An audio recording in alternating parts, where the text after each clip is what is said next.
한국 사람만이 아니라 전 세계 그리스도인들 중에서 가장 사랑하는 성경 구절 중에 5가지 중에 하나입니다.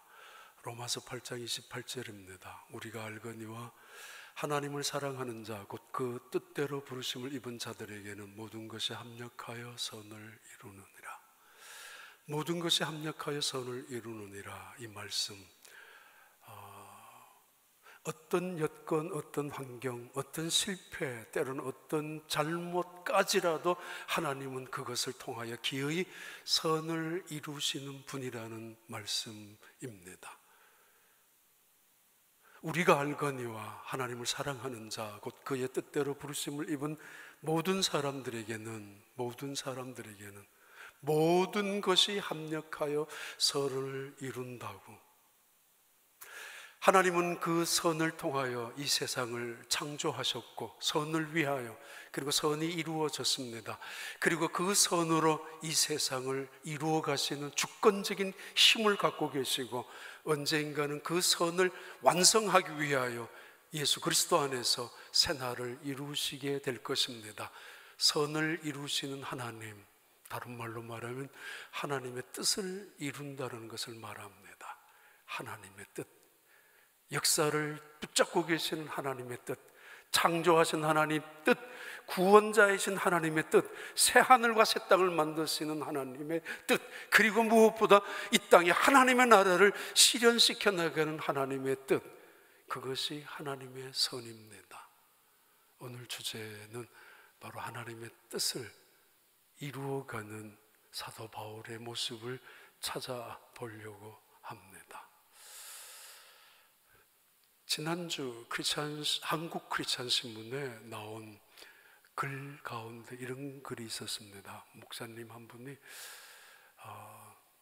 자기가 기억하는 것 중에 가장 짧은 주례사가 있다고.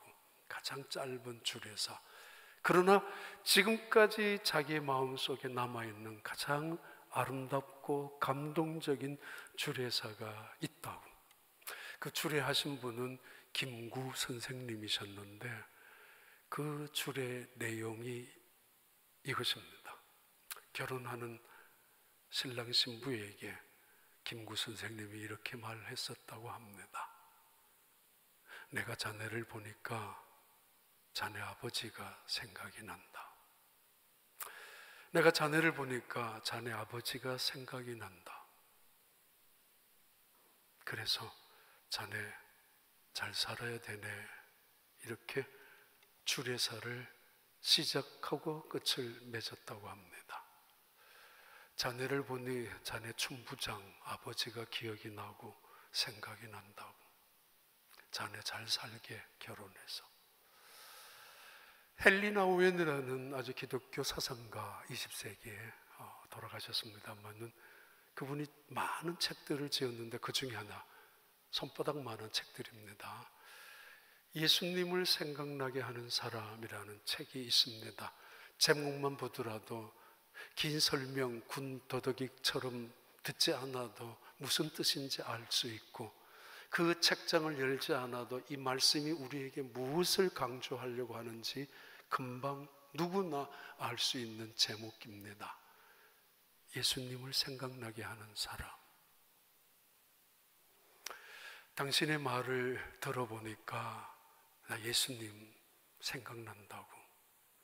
당신의 태도, 모습을 보니까 예수님이 자꾸 기억에 떠올라진다고. 당신이 기도하는 거 들어보니까, 당신이 예배드리는 모습을 바라보니까 왠지 예수님이 이랬을 것 같다고. 하나님께 은혜를, 하나님께 기도를 드렸던 예수님은 마치 이랬었던 것 같다고. 그렇게 당신이 헌신하고 섬기는 모습을 보면서 나 예수님 잘 모르지만은 그 예수님이 이제 내가 알 것 같다고. 당신을 보니까 예수님이 어떤 분인지 알 것 같다고. 자네를 보니까 자네 아버지가 기억이 나는구먼. 당신 자네 잘 살아야 돼. 당신 아버지 명예도 있으니까. 당신 아버지가 그렇게 살았으니까. 어떤 목사님 한국에서 이런 이야기 한 거 들었습니다. 자기 교회에서 괌에 여행을 3박 4일을 다녀왔는데, 건사회에서 그 여행 중에 건사님 중에 한 분이 동료 다른 건사님들을 배려하기 위해서였는지 자기가 솔선수범을 많이 했다고, 봉사를. 그런데 지나치게 자기가 비행기를 잘 타는 과시하려고 그랬는지 그 스튜디오스한테 자꾸 좀 한국에서 말하는 거 갑질을 하는 것 같더라고. 한두 번이 아니고 그만했으면 되는데 이제 하지 말지 이러는 마음을 목사님도 뒤에서 보고 있었고 다른 동료 권사님들도 불편할 만큼. 근데 얼마 후에, 시간이 지나고 또 얼마 후에 성경책을 꺼내가지고 읽고 있었답니다. 목사님 속으로 제발 저 성경책 감추고 싶다고. 그렇게 스튜디오스한테 갑질을 하고 온통 마치 주인이 그럴 수도 있겠지만은 하인 부리듯이 했는데 다시 성경책을 펴놓고 읽는 모습이 목사님 입장에서 너무너무 막 조마조마하고 부끄럽고 그랬었다고.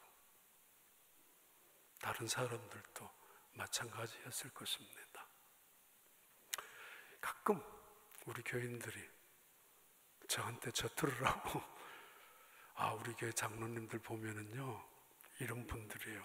정말 목사님 복도 많다고. 다른 말로 대놓고 이야기한 적도 있습니다. 목사님 같은 사람을 별로 볼 것도 없는데 우리 장로님들이 어떻게 저렇게 잘 일을 협력을 하고 있느냐고, 그런 식으로 누가 그랬죠? 그 앞에서 묻기도 했습니다. 우리 질문도 장로님들 도대체 저 목사 뭘 보고 도와주고 있느냐고. 좋은 분들 많이 계십니다. 진짜입니다.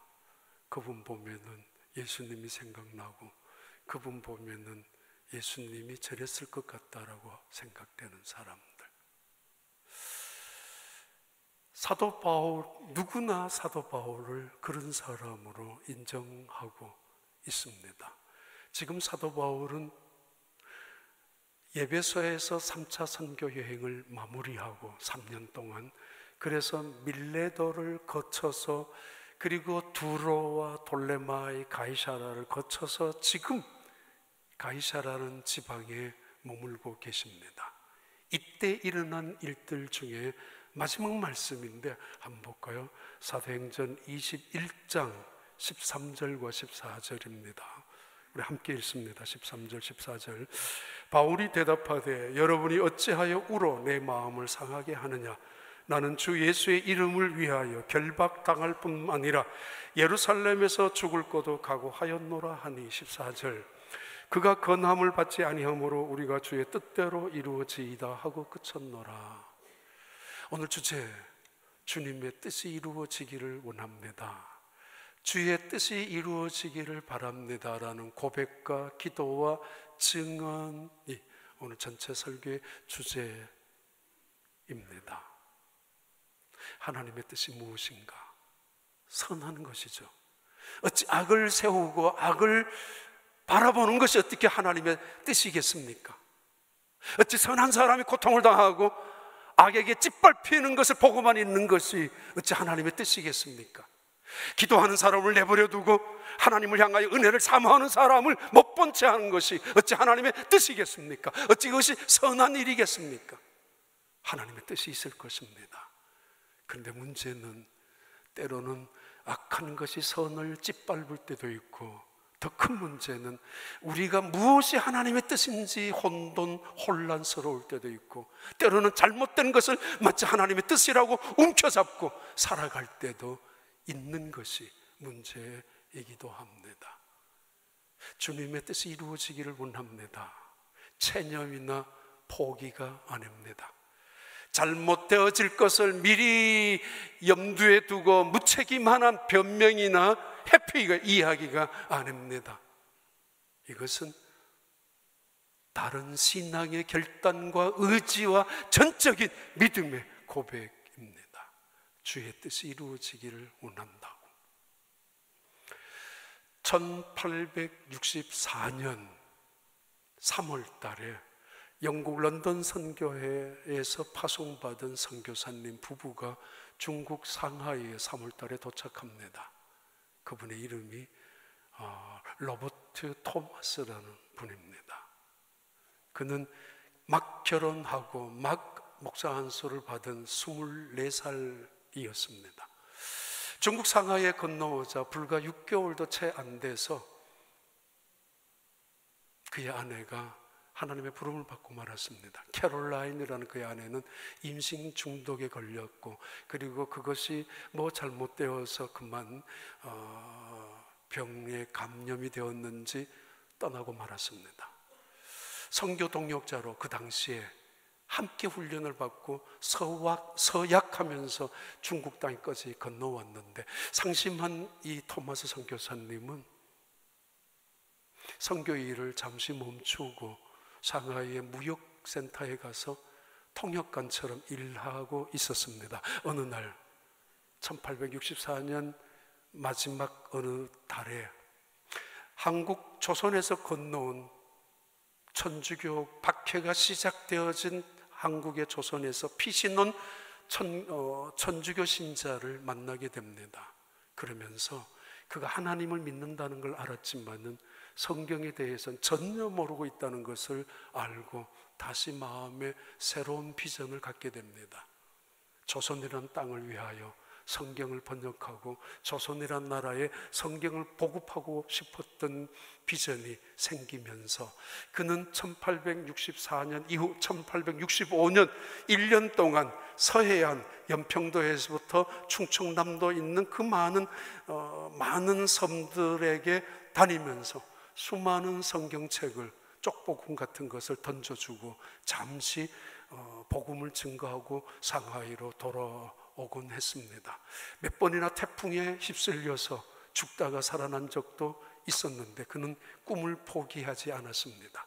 1866년 1월 달에도 조선에 다시 왔다가 1866년 9월 달에 그 유명한 제너럴 셔먼호라는 큰 상선배에 탑니다. 통역관으로. 그것은 프랑스 상선이기도 하고 미국 사람들도 함께 타고 평양으로 들어온 상선이었지만은 대원군 시대에 그 배는 격침을 당하고 그 안에 있는 모든 사람들은 죽었습니다. 조선이란 나라에 최초로 발을 밟기도 했었고 최초로 선교를 시작했었던 토마스 선교사님, 그도 역시 그 배에서 승선하고 그리고 그 배에서 간신히 평양 땅을 밟자 말자 참수를 당하고야 맙니다. 그는 그렇게 죽었습니다. 하나님의 뜻이 어디에 있는가? 그의 아버지가 목회했었던 웨일즈 남부 지역에 하노버라는 교회에 갔었습니다. 한 4년 전에. 그 웨일즈의 하노버 교회에 그 분의 비석이 있습니다. 아직까지 토마스 목사님의. 그 목사님의 아들로 태어나서 3살 때부터 서훈을 받았고 그리고는 20년 이상이나 선교 훈련을 받았고 더군다나 옥스퍼드 대학에서 정말 제대로 된 교육까지 받았던 그 사람이 조선이라는 나라에 와서 1년도 안 되게, 아니 중국 조선 다 합쳐서 3년 만에 하나님 왜 그렇게 데려가셨을까? 하나님의 뜻은 무엇인가? 왜 하나님은 그를 살려두지 못하셨을까? 만약에 그가 조선이라는 땅에, 평양이라는 땅에 기적같이 살아나 있었다면 얼마나 많은 사람들이 하나님의 그 영광을 있었을 텐데도 불구하고 왜 그냥 데려가셨을까? 그렇습니다.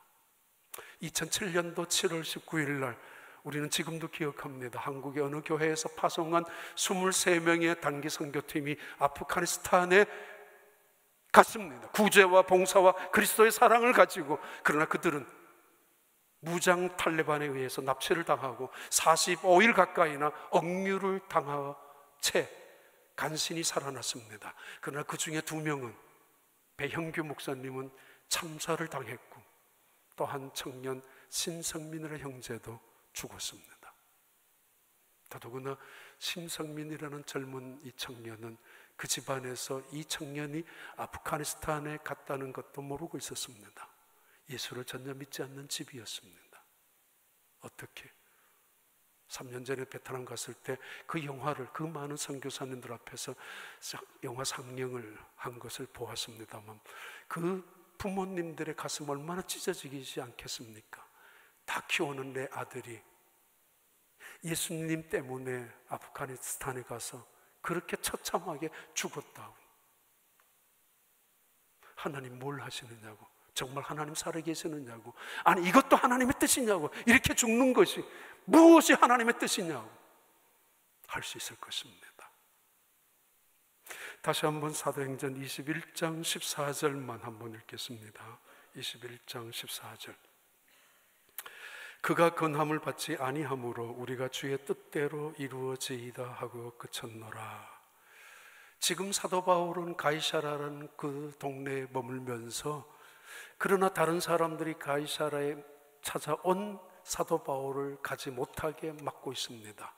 이때 사도 바울이 이렇게 말합니다. 어찌하여 너희들이 울면서 나의 마음을 상하게 하느냐고. 단순히 흔들리게 한다는 이야기가 아니라 자신의 마음의 길을 꺾는다는 이야기고, 어두움, 밝은 색깔을 어두운 색깔로 바꾸려고 하는 시도를 말하는 것이고, 그리고 마치 가장 큰 어떤 용기 있는 것을 칼 같은 것으로 도려내는 그런 아픔을 말합니다. 너희가 어찌하여 내 마음을 상하게 하느냐 울어서. 나는 주의 이름을 위하여, 주의 이름을 위하여 결박을 당할 것이며, 그리고 죽는 것도 마다하지 않겠다고. 이미 사도 바울은 에베소에서, 밀레도에서, 두로에서 사실은 가장 짧은 그리고 가장 인상적인 설교를 지금 계속하고 있고, 지금 가이사라에서 똑같이 반복합니다. 예수님이 가장 짧은 설교를 하셨던 구절이 있습니다. 롯의 아내를 생각하라고. 롯의 아내를 생각하라고. 소돔성에 심판을 당하고 하나님이 기적적으로 그들을 천사를 통해서 구원해 주었는데, 구출해 주었는데도 불구하고 뭔 미련 때문에, 무슨 욕심 때문에, 무슨 아쉬움 때문에, 무슨 탐욕 때문에 뒤돌아보다가 소금 기둥이 되어버리고 말았던 롯의 아내. 예수님이 그랬죠. 롯의 아내를 생각하라고. 사도 바울은 말합니다.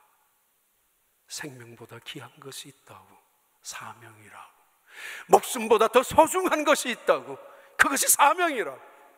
이 세상에서 가장 귀한 것이 사명이라고. 근데 그 사명이 뭐냐 하면은 하나님의 뜻을 이루어가는 것을 말합니다.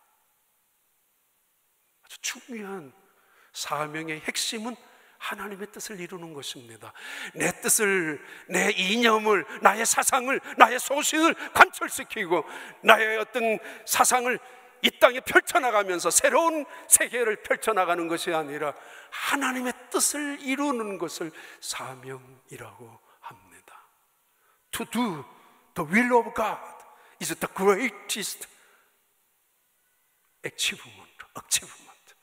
이 세상에서 가장 위대한 업적이라면, 가장 위대한 성공이라면 하나님의 뜻을 이루는 것이라고. 이보다 더 위대한 성공, 위대한 업적, 위대한 발자국이 없다라고 맞습니다. 지금 사도 바울은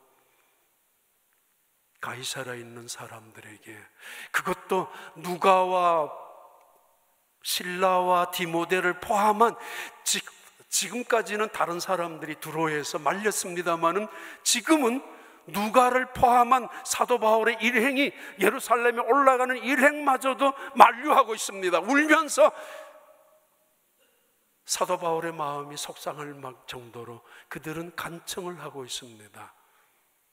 근데 그때 그들의 고백이 다 한마음으로 한마디로 고백을 합니다. 자, 주님의 뜻이 이루어지기를 원합니다. 그것은 그들의 기도였고, 그것은 그들의 신앙의 의지였고, 그리고 그것은 그들의 하나님을 향하는 믿음의 철저한 헌신의 고백입니다. 다시 말합니다. 이 주님의 뜻이라는 이야기는 단순한 회피나 무책임한 이야기나 적당히 둘러대는 변명이 아니라는 것입니다. 중동 지역에 많이 사용하는 단어가 IBM이라고 합니다. I라는 것은 인샬라라고 합니다. 신의 뜻이라면은 B라는 거 부쿠라 또는 부쿠라라고 하는데 토마로입니다. 내일. 대단히 긍정적이고 희망적인 단어들이 가장 중요한, 그리고 일상생활에서 반복적으로 쓰이는 단어라고 합니다. 또 하나는 말리시라고 하는 M이라고, 그래서 IBM이라고 부르기도 한다고 합니다. 말리시는 걱정하지 말라고, take easy, 그냥 쉽게 생각하라고. 그런데 이 인샬라라는 말을 다 알겠지만은, 자 12시에 내일 만나자고, 그러면 이분이 그렇게 말한다고 합니다. 인샬라, 하나님의 뜻이라면 만날 수 있을 것이라고. 기대와 긍정을 포함한 전적인 하나님의 절대 주권을 인정하는 겸손한 태도이기도 하지만, 때로는 왜 너 어저께 온다고 그래놓고 왜 안 왔느냐고, 인샬라, 하나님의 뜻이, 신의 뜻이였다고 내가 여기 못 갔는 게. 개인적인 관계라면 괜찮을 텐데, 비즈니스나 국가적이나 어떤 대단히 중요한 일 앞에서 그들이 내뿜는 말하는 인샬라라는 단어는 대단히 무책임하고, 그리고 대단히 위험하기까지 한 단어라고 합니다. 실패해도 인샬라, 그냥 무책임하게, 잘못을 둘러대는 것도 변명도 인샬라라는 것입니다.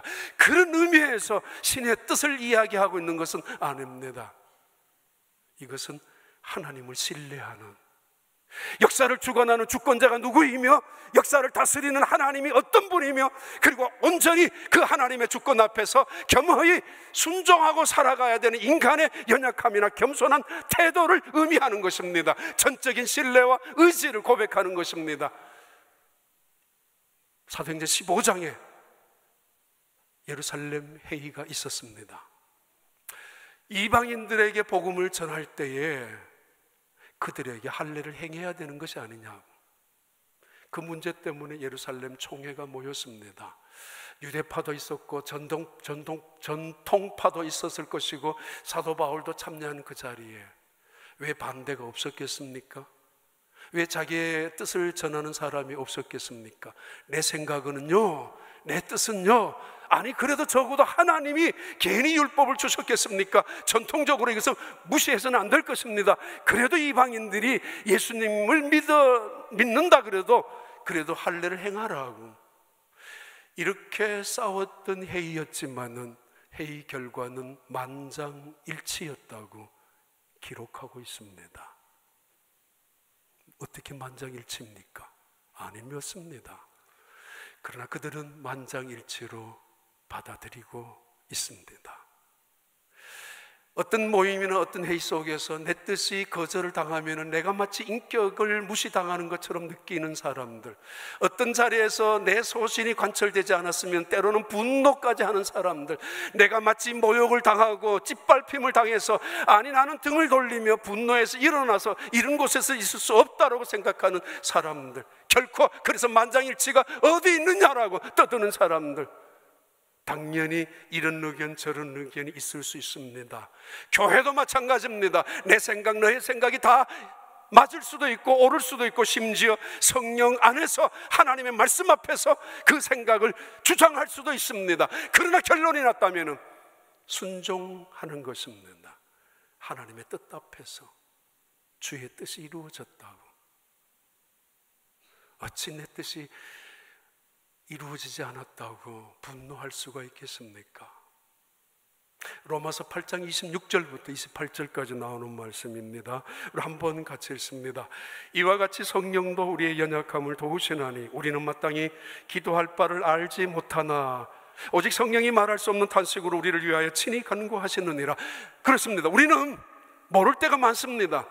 마치 세상 전부를 혼자 다 하는 것처럼 떠들 때가 있지만은, 그러나 실상은 아무것도 모를 수도 있습니다. 아니 내 혼자 다 아는 것 같지만은 내 혼자 모를 수도 있습니다. 솔직히 말하면 우리가 아는 것 아주 작은 것이고 아주 시시한 것이고, 아니 한 치 앞도 모르는 것이 우리의 지식이고 지혜일 뿐입니다. 인정해야 합니다. 우리는 기도하면서도 모릅니다. 무엇이 하나님의 뜻인지, 어떻게 기도를 해야 하는지, 또 응답이 그래서 없는지도 모르겠지만 그렇게 기도하다가 보니까 평안도 없고 담대함도 없는 것입니다. 욕심을 내어 놓아야 합니다. 하나님의 뜻을 구하는 기도가 중요하다는 것입니다. 성경을 읽어가면서도 답답하죠.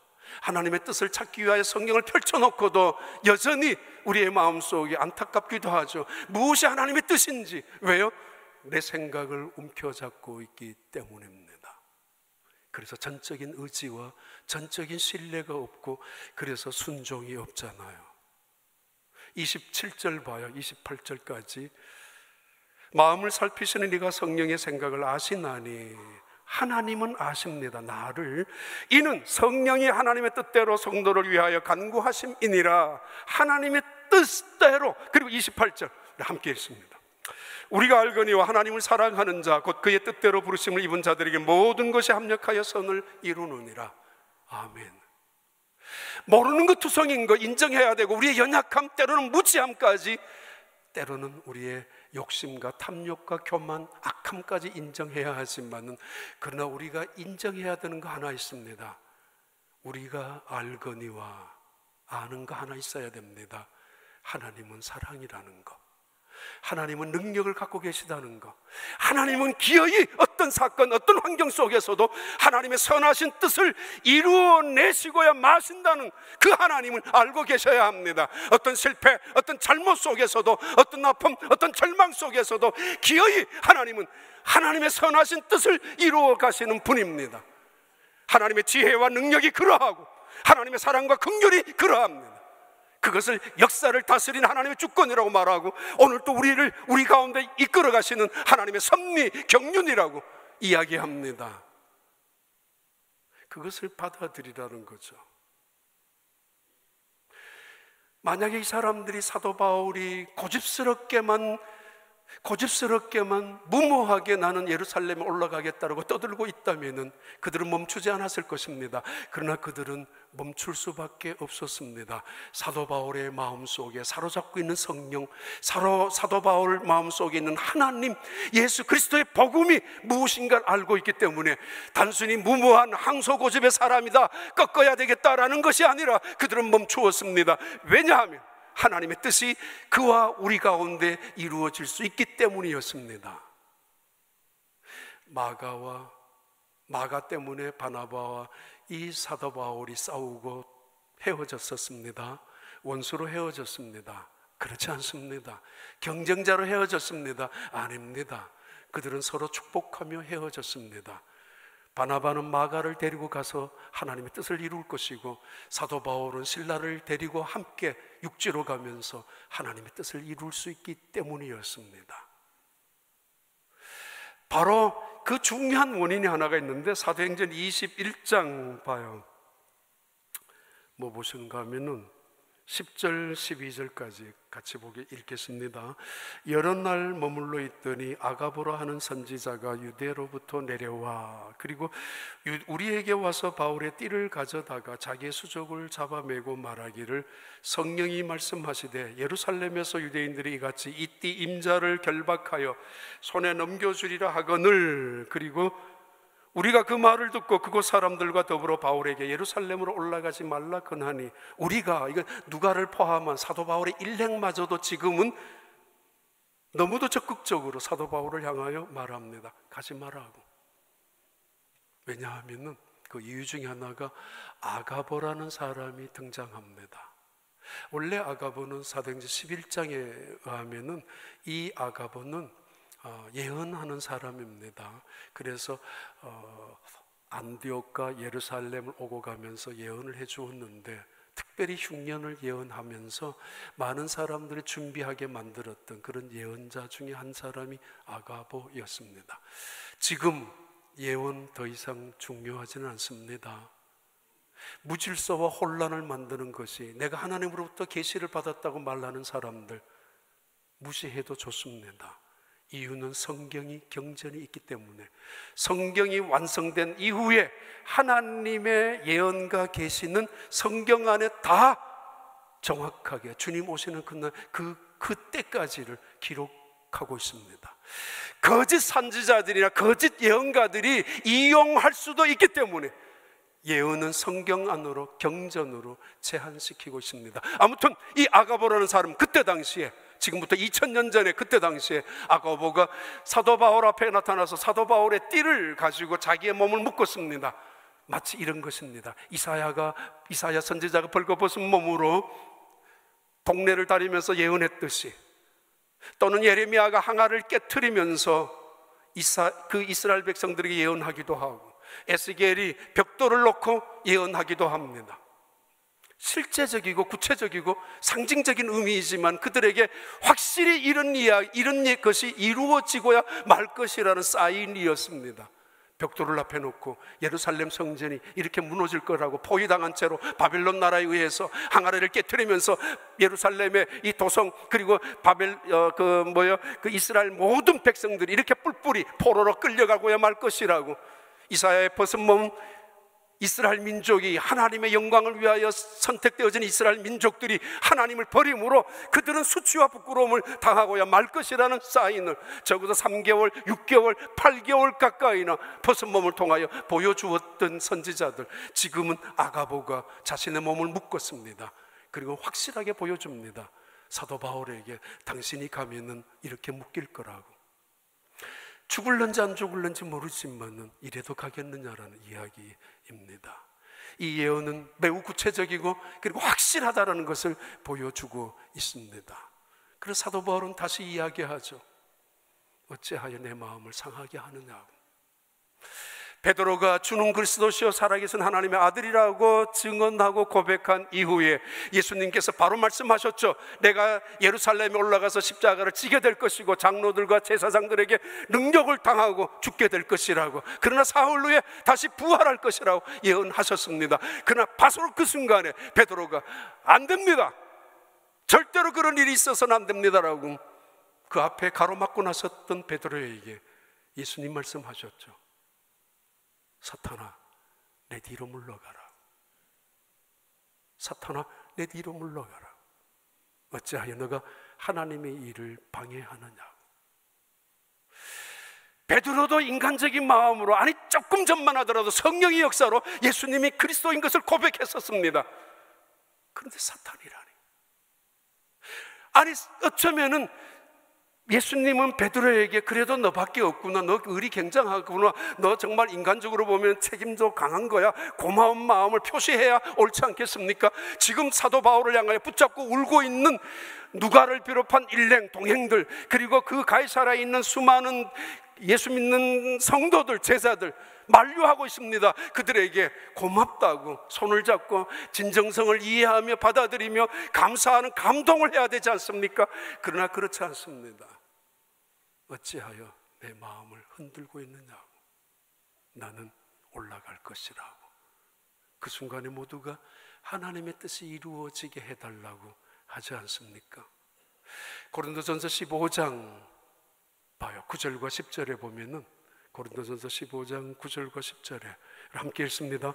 나는 사도 중에 가장 작은 자라. 나는 하나님의 교회를 박해하였으므로 사도라 칭함받기를 감당하지 못할 자니라. 그리고 그러나 내가 나된 것은 하나님의 은혜로 된 것이니 내게 주신 그의 은혜가 헛되지 아니하여 내가 모든 사도보다 더 많이 수고하였으나 내가 한 것이 아니요 오직 나와 함께 하신 하나님의 은혜로라. 사도 바울을 보면은 누가 생각이 날까요? 무엇이 떠오를까요? 다른 사람들이 성령의 메인 사도 바울, 복음의 메인 사도 바울, 하나님의 말씀에 순종자로 매여 있는 사도 바울, 그들이 모여 있는 자리 가이사라, 그들이 함께 있는 집은 바로 빌립이라는 사람의 집이었습니다. 가이사라, 빌립, 이 가이사라는 동네가 어떤 동네인가 하면은 카이자르라고 하지 않습니까? 시저, 카이자르, 그리고 그 아우구스투스라는 로마 황제의 이름을 따서 카이자르라는 거에 가이사라라는 동네 도시를 만들었습니다.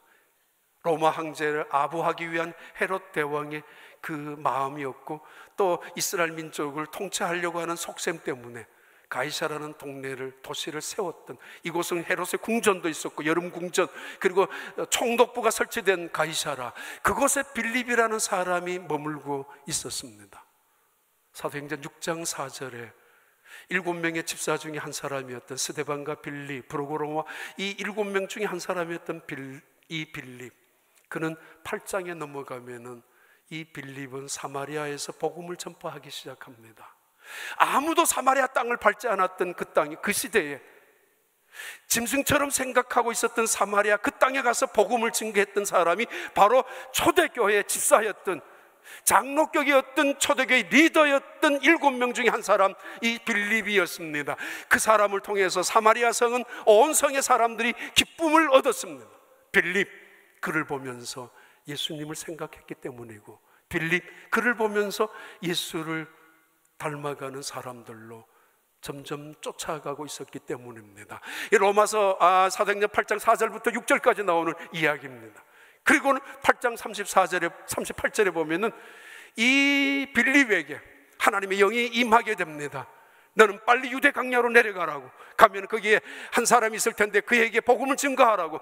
빨리 유대 강야로 내려가 보니까 이디오피아의 내시가 지금 가로질러 가고 있는 중입니다. 그가 성경을 보고 있는 중입니다. 이사야 53장을. 메시아가 왜 이런 고난을 당해야 하는지, 하나님의 아들이 이 땅에 온다면 정말 위대한 대단한 능력자로 와야지 왜 고난을 당해야 되는지 의심을 하고 있는 이디오피아 내시에게 예수님이 왜 고난을 당하지 않으면 안 되는지, 죗값을 왜 지불하지 않으면 안 되는지를 설명했었던 빌립, 그는 초대교회의 리더였습니다. 예루살렘 교회. 그리고 그 자리에 일어나서 그를 강가로 데리고 와서 바로 뭘 했어요? 세례를 주고 떠납니다. 최초의 사마리아 땅에 복음을 전파한 빌립, 그리고 최초로 이디오피아 내시아에게 복음을 전거했었던 빌립, 그는 39절 40절 아직까지도 안 띄웠네. 한번 띄워봐요. 사도행전 8장, 우리 같이 읽습니다. 둘이 물에서 올라올 새 주의 영이 빌립을 이끌어 간지라. 내시는 기쁘게 길을 가므로 그를 다시 보지 못하니라. 30절 40절 빌립은 아소도에 나타나 여러 성을 지나다니며 복음을 전하고 가이사라에 이르니라. 가이사라에 빌립이 살고 있었습니다. 먼저 생각해야 되는 거, 사도 바울과 빌립은 어떤 사람이에요? 원수입니다. 적어도 20년, 많게는 30년이 지났지만 적어도 한 번도 만난 적이 없는 두 사람. 그리고 사도 바울이 처음에 스데반이 죽는 일에 앞장섰기도 했었던, 빌립이 안수 집사로 임직을 받았던 순간만 하더라도 그들에게 가장 경계해야 될 대상 1호가 바울이었습니다. 교회를 핍박하고 그리스도인들을 잡아가는, 체포영장을 들고 다니면서 체포하고 구금하고 연행해 나가는 사람 앞잡이가 사도 바울이었습니다.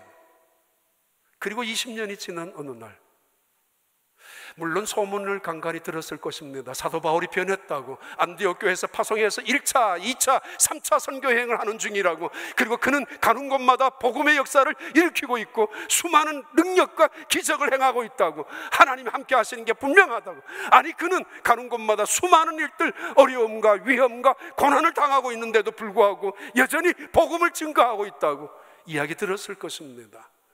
그를 만난 적은 없습니다.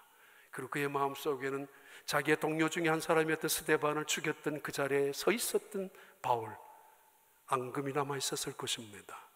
그러나 그들은 그 자리에서 함께 적어도 일주일 이상을 함께 있었습니다. 예수 믿는 사람들, 그리스도인들, 지금 사도행전을 기록하고 있는, 그리고 사도 바울이 예루살렘을 향하여 올라가는 여행 일지를 기록하고 있는 이 누가는 우리에게 무엇을 보여주고 있는 걸까요? 관광지의 새로운 명소를 알려주고 있는 걸까요? 관광지를 찾아다니면서 기행문을 적어 기록을 하고 있는 것일까요? 아니에요. 그가 다녔던, 지금 돌아오면서 예루살렘을 향하여 올라가는 그 길목마다 예배소는 거쳐서 밀레도, 두로, 그리고 고스와 로도스와 바다라, 그리고 돌레마이, 그리고 가이사라, 이 지역은 그가 1차, 2차, 3차 선교 여행을 다니면서 복음을 전했던 곳은 아니었습니다. 그런데 그가 이 자리에 항구에 도날 때마다 돌레마이는 하루 있었고, 두로는 일주일 있었고, 드로아에도 이틀 있었는데 그때마다 성도들이 모였습니다.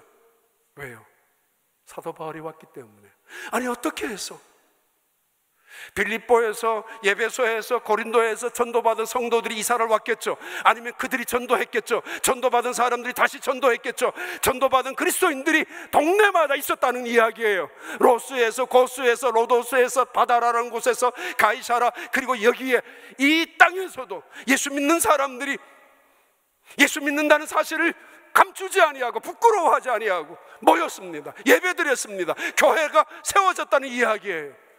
핍박받는 일을 두려워하지 아니하고 세상은 그들을 가리켜서 그리스도인이라고 불렀습니다. 그리스도인이라고, 예수를 생각나게 하는 사람들이라고. 1866년에 한국 땅에 와서 9월 달에 돌아가셨던 이 선교사님 토마스, 그가 돌아가시고 난 다음 일어난 일들입니다. 박충건이라는 사람이 그의 목을 쳤었는데 그가 이렇게 말합니다. 내가 그의 목을 치는 순간에 피가 흘러나오는데도 불구하고 그는 그의 가슴 속에 있는 조그마한 책을 나에게 던졌다고. 나는 그 책을 들고 올 수밖에 없었다고. 그는 나중에 평양교회의 장로가 됩니다. 한 여자, 최초로 믿었던 이신행이라는 여자, 그분은 대단한 일을 그 평양에서 감당하는데 그분은 최초의 복음을, 그 쪽복음을 들고 들어가서 복음을 믿기 시작하고 그의 아들 이덕하는 평양교회에 가서 역시 중요한 지도자로 세움을 받게 됩니다. 그 당시에 11살 최치량이라는 아이는 거기에서 구경하다가 아무도 주워가지 않는 복음 하나를 들고 갔는데 그가 역시 평양시내에서 아주 유력한 지도자로 성장하고, 그리고 그때에 박영식이라는 사람 복음 성경책을 들고 갔는데 이유는 자기 집에 벽지로 사용하기 위하여 벽지로 발라놓았다고. 근데 어느 날 마포삼열이라는 목사 선교사님이 25년 만에 평양에 갔었는데 그 집에 들어가서 벽을 보니까 벽지에 성경이 적혀져 있는 겁니다. 바로 그 집이 널다리 교회가 세워진 동기가 되었고, 그 박영식이라는 그분은 결국 예수님을 영접하고 그 교회, 널다리 교회 지도자가 됩니다. 마포 삼열 목사님과 아들이 25년 만에 평양에 들어갔을 때 이 토마스 선교사님이 돌아가실 때의 목격한 증언자의 고백입니다. 이렇게 고백합니다. 한 백인이 자신의 몸이 불타오르고 있는데, 피가 흐르고 불타오르고 있는데 그는 예수, 예수, 예수라는 말로 소리치면서 죽어갔었다고. 아무것도 모르지만 예수라는 말을 들었다고. 그는 하나님의 미랄로, 우리는 하나님의 뜻이 왜 이렇게 이루어져야 하는지 모르지만은 그러나 분명하게 그는 하나님의 미랄로 이 땅에 목숨을 바친 것은 분명합니다. 그리고 그의 죽음은 결코 헛된 것은 아니었습니다. 우리 교회에 얼마 전에 오셨던 선교사님 한 분, 그의 딸이 대학교 졸업반이지만은 어떻게 법적으로 잘못돼가지고 디텐션 센터에 가가지고 지옥 같은 생활을 하고 있다가, 그리고는 지금 프로세싱을 하고 있는 새로운 방으로 옮겨갔지만은 정말 도저히 상상할 수 없는 일들이 이루어지고 있는 그 자리에 하나님이 어떻게 이럴 수가 있습니까? 본인은 선교사고 남편도 목사님이었는데 딸이 그런 지옥과 같은 곳에 가두어져 있는 것을 생각하면 도저히 이해할 수가 없었다고. 근데 그 딸이 엄마를 만날 때마다 이렇게 이야기했다고 합니다. 엄마, 오늘 누구 만났는데 우리 어머니 같아. 그 사람한테 예수를 증거했고, 누구를 만났는데 그 사람한테 이 하나님을 소개했었다는 이야기를, 그 자리에 정말 지옥 같은 그 자리, 완전히 인권이 차단된 그런 곳이기도 합니다. 미국 땅에 있는 곳이지만 우리는 알 수 없습니다. 하나님의 뜻이 무엇인지. 그러나 분명한 건 알고 있습니다. 하나님은 기어이 어떤 일 속에서도 선을 이루고야 만다는 사실 말입니다. 지금 누가는 사도 바울을 그 모습을 여행을 통하여 우리에게 계속 강조하는 게 무엇입니까? 생명보다 귀한 것은 사명이라고. 이 사명은 무엇입니까? 하나님의 뜻이라고. 하나님의 뜻을 이루는 것이라고. 그는 그래서 결박이 기다리는, 죽음까지 기다리고 있는 예루살렘을 향하여 담대히 올라갑니다. 그것은 죽음의 행렬이 아니라, 슬픔의 행렬이 아니라, 이것은 절망과 우울한 행렬이 아니라 축하와 축복과 승리와 영광의 행렬이고 행진이었습니다. 누가는 우리에게 이것을 증거하고 있는 것처럼 보여주고 있습니다. 그리고 묻습니다. 당신은 어디를 향하여 가고 있느냐? 죽음의 행렬이냐? 영광스러운 승리의 행렬이냐? 여러분의 고집과 뜻을 이루기 위한 세상적인 길이냐, 아니면 하나님의 뜻을 이루기 위하여 담대히 모든 것을 맡기고 의지하고 순종하며 나아가는 믿음의 길에 서 있느냐고.